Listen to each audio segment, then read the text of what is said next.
Boa noite, pessoal. Vamos para mais uma aula de Direito do Trabalho.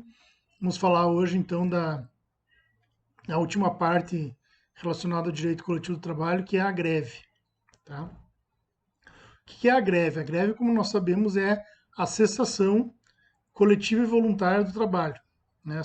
Todo mundo sabe que a greve acontece quando os empregados, revoltados com alguma coisa, normalmente com uma quebra de negociação ou com uma negativa de aumento salarial, resolvem parar, né, parar de trabalhar para forçar, para obrigar o empregador a ceder em certas posições, ceder em certas questões da negociação salarial.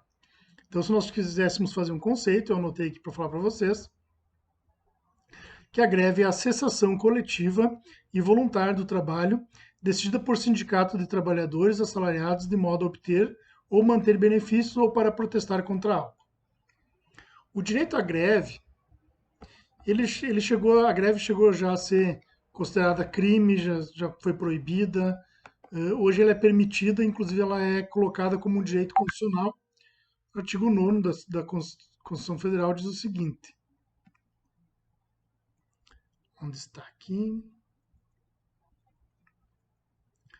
Artigo 9º. É assegurado o direito de greve, competindo aos trabalhadores decidir sobre a oportunidade de exercê-lo e sobre os interesses que devam, por meio dele, defender. Tá? Então, está lá entre os direitos fundamentais do trabalhador o direito à greve. Tá? Competindo aos trabalhadores decidir sobre a oportunidade de exercê-lo e sobre os interesses que devam, por meio dele, defender. Então, está lá no artigo 9º da Constituição Federal de 1988. E aí nós temos a greve regulamentada pela Lei 7.783 de 1989. Tá? Essa lei ela regulamenta o exercício da greve pelos trabalhadores da iniciativa privada. Tá?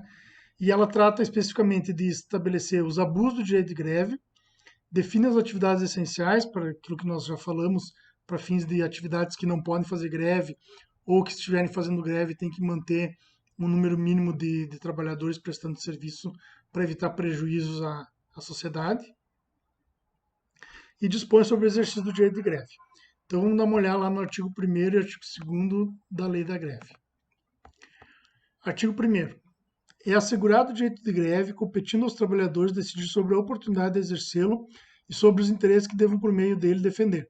Vejam que é cópia do artigo 9º da Constituição Federal. E aí o artigo 2º diz assim: para os fins desta lei, considera-se legítimo exercício do direito de greve a suspensão coletiva, temporária e pacífica, total ou parcial de prestação pessoal de serviços ao empregador. Isso é que está no artigo 1º e no artigo 2º da Lei 7.783 de 1989. A greve, o que ela faz? Ela revela o conflito de interesse entre trabalhadores e empregadores. Ela é uma posição tomada após tentativas frustradas de negociação e ela tem a finalidade de pressionar o empregador a ceder. Tá? Realmente ela vai revelar um conflito entre trabalhadores e empregadores. Normalmente esse conflito é por melhores condições de trabalho e aí leia-se nessas melhores condições de trabalho muitas vezes uma jornada menor ou pelo menos um aumento salarial. Eu diria que talvez em 99% das vezes a greve se dá por questões salariais, para não dizer 100% das vezes. Sempre se colocam outros itens na pauta de reivindicações, mas o principal deles sempre vai ser a recomposição ao aumento salarial. Bom, pelo artigo 7º da Lei 7783, nós temos o seguinte.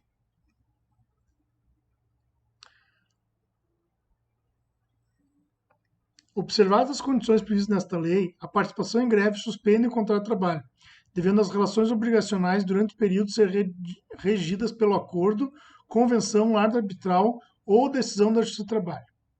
Então, pelo artigo 7º da Lei 7783 de 89, nós temos que o contrato de trabalho fica suspenso. E a principal consequência da suspensão do contrato de trabalho, como nós já vimos nas aulas anteriores, é que o empregador está autorizado a não pagar os salários, né? O empregado fica sem receber salários. Então, uma coisa que sempre se ouve falar, quando vocês ouvem alguma notícia de que vai haver greve ou de que está acontecendo greve, enfim. Hoje em dia se fala mais, se vê greve mais no serviço público, eu já vou falar da greve no serviço público em seguida, mas se fala muito em cortar o ponto, né, em não pagar os dias parados, como se isso fosse proibido, como na verdade não é proibido, na verdade é um direito do empregador não pagar salários pelos dias em que os empregados não trabalharam.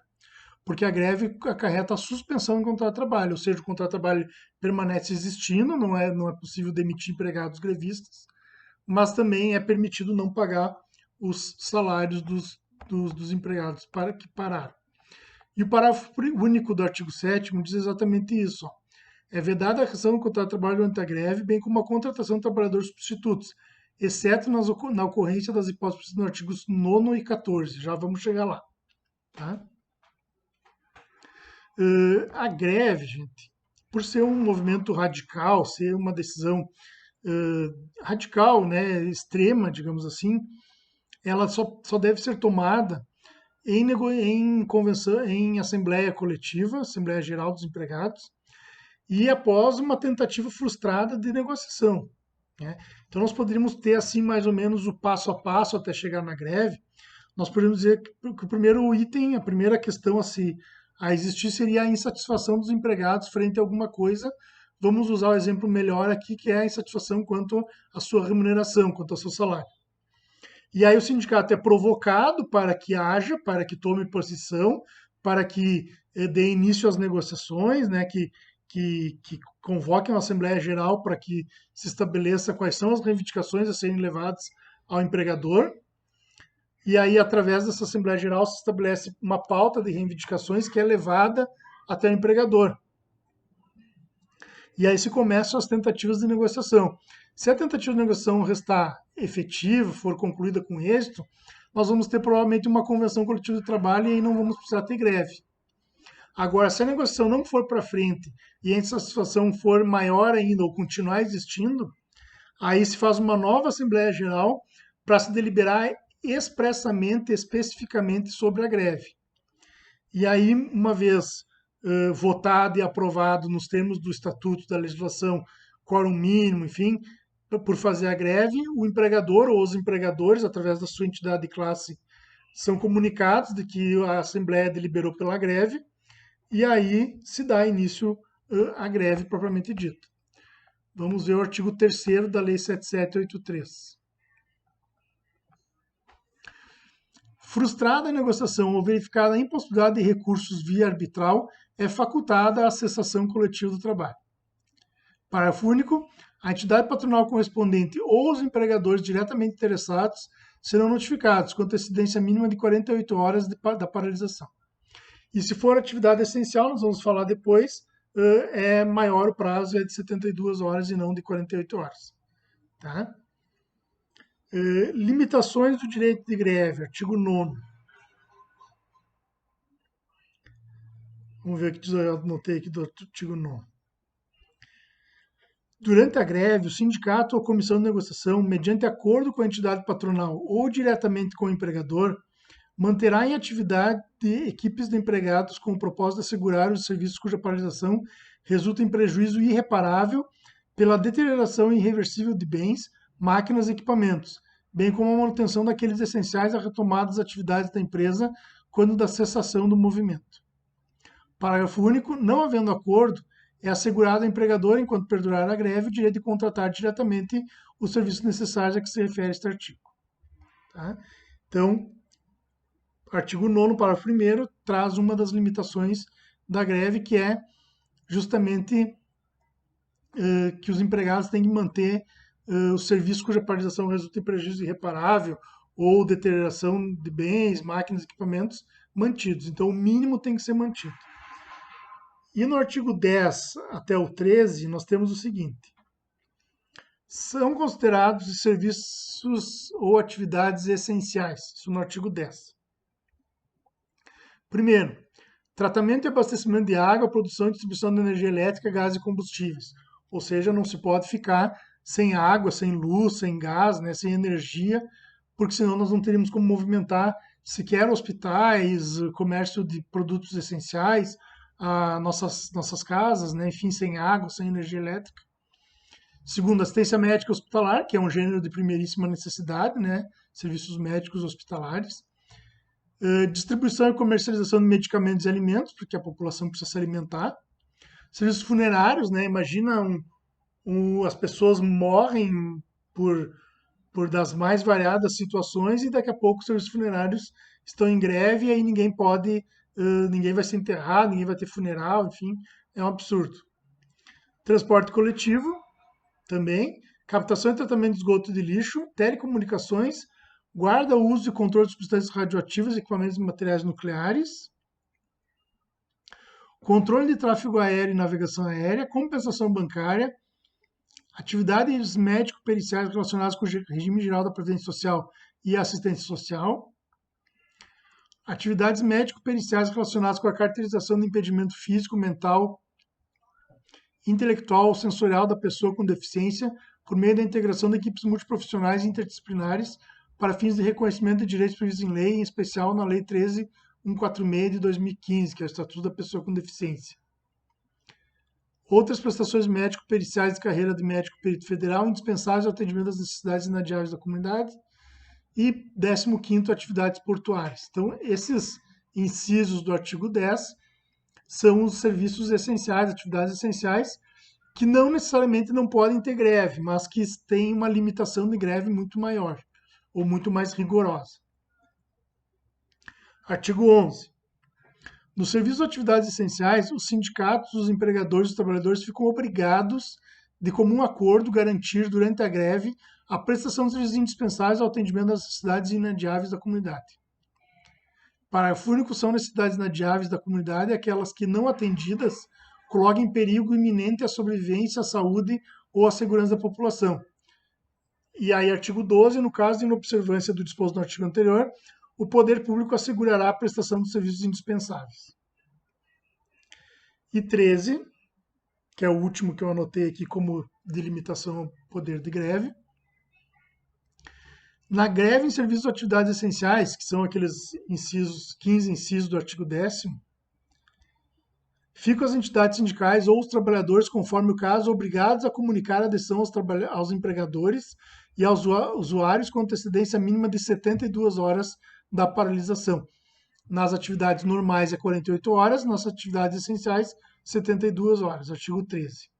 Tá? Então está aí a limitação do poder do direito de greve. Quanto à greve no serviço público, o que eu anotei aqui para vocês? Ela é permitida, só que ela não tem lei que regulamenta. Tá? Então, o que acontece? O artigo 37, inciso 6º e 7º da Constituição Federal, ele traz o direito de greve do servidor público como um direito constitucional. Só que ele remete para a regulamentação por parte do Congresso, enfim, legislação normal. Só que como ainda nós não temos uma legislação específica sobre o direito de greve do serviço público, se aplica subsidiariamente à lei da greve particular, da greve da iniciativa privada. Tá? O que seria uma greve abusiva ou uma greve ilegal?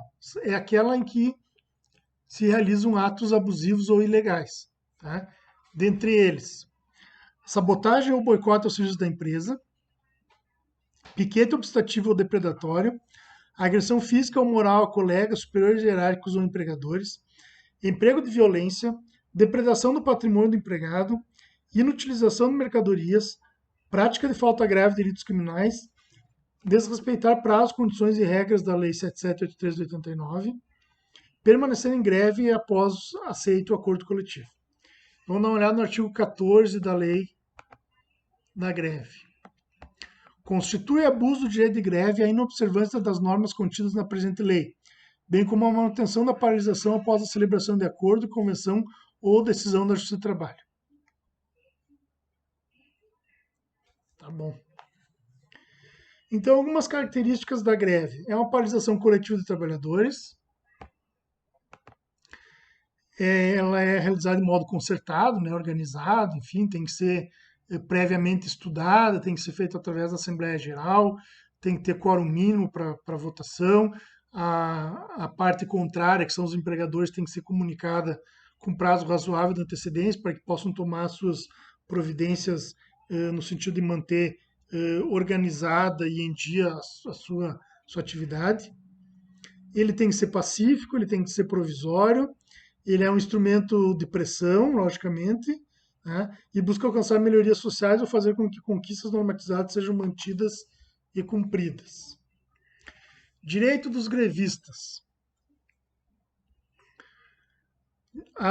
Os grevistas têm o direito de empregar meios pacíficos para persuadir ou aliciar os trabalhadores a aderir à greve. Então, convencer com panfletos, com carro de som, com conversa, os seus trabalhadores, né, os demais integrantes da categoria, a participar da greve é um dos direitos. O segundo direito é arrecadar fundos para o movimento. Terceiro é a livre divulgação da ação paredista, então aquilo que eu falei, né, panfletos, jornais, comunicativos, enfim. E aí o não grevista tem assegurado o direito de não aderir à greve, ou seja, não é obrigado a fazer greve. Muito embora a greve ela tenha sido decidida em Assembleia Geral, dificilmente essa Assembleia Geral vai ter sido decidida por unanimidade. Então vai sempre ter uma parte ou um pessoal que não vai querer fazer greve, mesmo a Assembleia tendo sido por maioria escolhida a greve. Então aquele que não quer fazer greve, ele não pode ser obrigado a participar da greve, nem com, muito menos sofrer alguma violência, alguma ameaça, alguma retaliação por isso. Tá? Efeitos decorrentes da greve. O primeiro deles nós já falamos, o primeiro e principal talvez, é a suspensão do contrato de trabalho, né, artigo 7º da Lei 7783 de 89. Né? Então o empregador fica sem obrigação de pagar salários e garante o retorno dos trabalhadores grevistas ao serviço anteriormente ocupado. O segundo efeito é a vedação de despedida sem justa causa do grevista. E o terceiro é a proibição de contratação de substituto. Só que essa proibição de contratação de substituto ela tem umas ressalvas. Tá? É permitida a contratação de substituto em 3 hipóteses. Primeiro, o empregador não conseguir ver assegurada a prestação de serviços capaz de evitar prejuízo irreparável pela deterioração de bens, máquinas e equipamentos, como nós vimos antes. Tá? Então, como é a obrigação manter o mínimo de trabalhadores para garantir que a prestação de serviços seja evitado prejuízos irreparáveis aos equipamentos, aos maquinários, à matéria-prima, enfim, né, é uma das situações em que se os empregados e empregadores não conseguirem chegar a um consenso quanto a isso, o empregador está autorizado a contratar substitutos. O segundo, na ausência de ajuste para garantir a manutenção dos serviços essenciais, a retomada das atividades da empresa quando da cessação da greve e quando a greve for considerada abusiva. Essas são as situações em que se permite, em que é uma exceção à regra de que não pode se contratar empregados substitutos